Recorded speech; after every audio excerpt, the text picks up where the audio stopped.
সাপের রাজা king cobra সম্পর্কে কিছু আনবিলিভেবল ফ্যাক্টস। নাম্বার 1, পৃথিবীর সবচেয়ে বিষাক্ত সাপের লিস্টে কিং কোবরা 9ম অবস্থানে আছে। আর এদের 200 মিলিগ্রাম নিউরোটক্সিন ভেনাম একজন মানুষের প্রাণ নিতে পারে, যেখানে এরা এক সবলে 600 থেকে 700 মিলিগ্রাম বিষ ঢালতে পারে।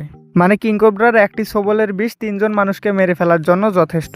আর পৃথিবীতে যত সাপ আছে তার মধ্যে শুধুমাত্র গ্যাবন ভাইপারের পরে কিং কোবরাই এক সবলে সবচেয়ে বেশি বিষ ঢালতে পারে। নাম্বার 2, পৃথিবীর সবচেয়ে বড় সাপ রেটিকুলেটেড পাইথন হলেও কিং কোবরা পৃথিবীর সবচেয়ে বড় বিষধর সাপ। মানে পৃথিবীতে যে সাপগুলোর বিষ আছে সেগুলোর মধ্যে কিং কোবরার সাইজ সবচেয়ে বড়। নাম্বার 3, কিং কোবরা পৃথিবীর একমাত্র সাপ যারা ডিম পাড়ার জন্য বাসা তৈরি করে। তবে আপনারা আবার ভাববেন না যে গর্তের ভিতরে বাসা বানায়। স্ত্রী কিং কোবরার যখন ডিম পাড়ার সময় হয় তখন এরা ঘন জঙ্গলের ভিতর একটা নিরিবিলি জায়গায় পাতা একত্রে করে ঢিপির মতো বাসা তৈরি করে। আর এই বাসার ভিতরে তারা একবারে 20 থেকে 40টি ডিম পাড়ে। নাম্বার 4, একটা পূর্ণবয়স্ক কিং কোবরা কামড়ালে মানুষের মারা যাওয়ার অতটা সম্ভাবনা থাকে না যতটা একটা বাচ্চা কিং কোবরা কামড়ালে থাকে।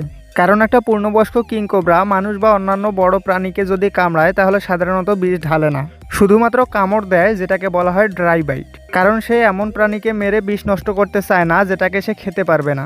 কিন্তু যদি ডিম থেকে ফুটে বের হওয়া একটা বাচ্চা কিং কোবরা আপনাকে কামড়ায় তাহলে সে 100% শিওর বিষ ঢালবে। আর তার বিষ এবং তার বাবা মায়ের বিষ একদম সেম।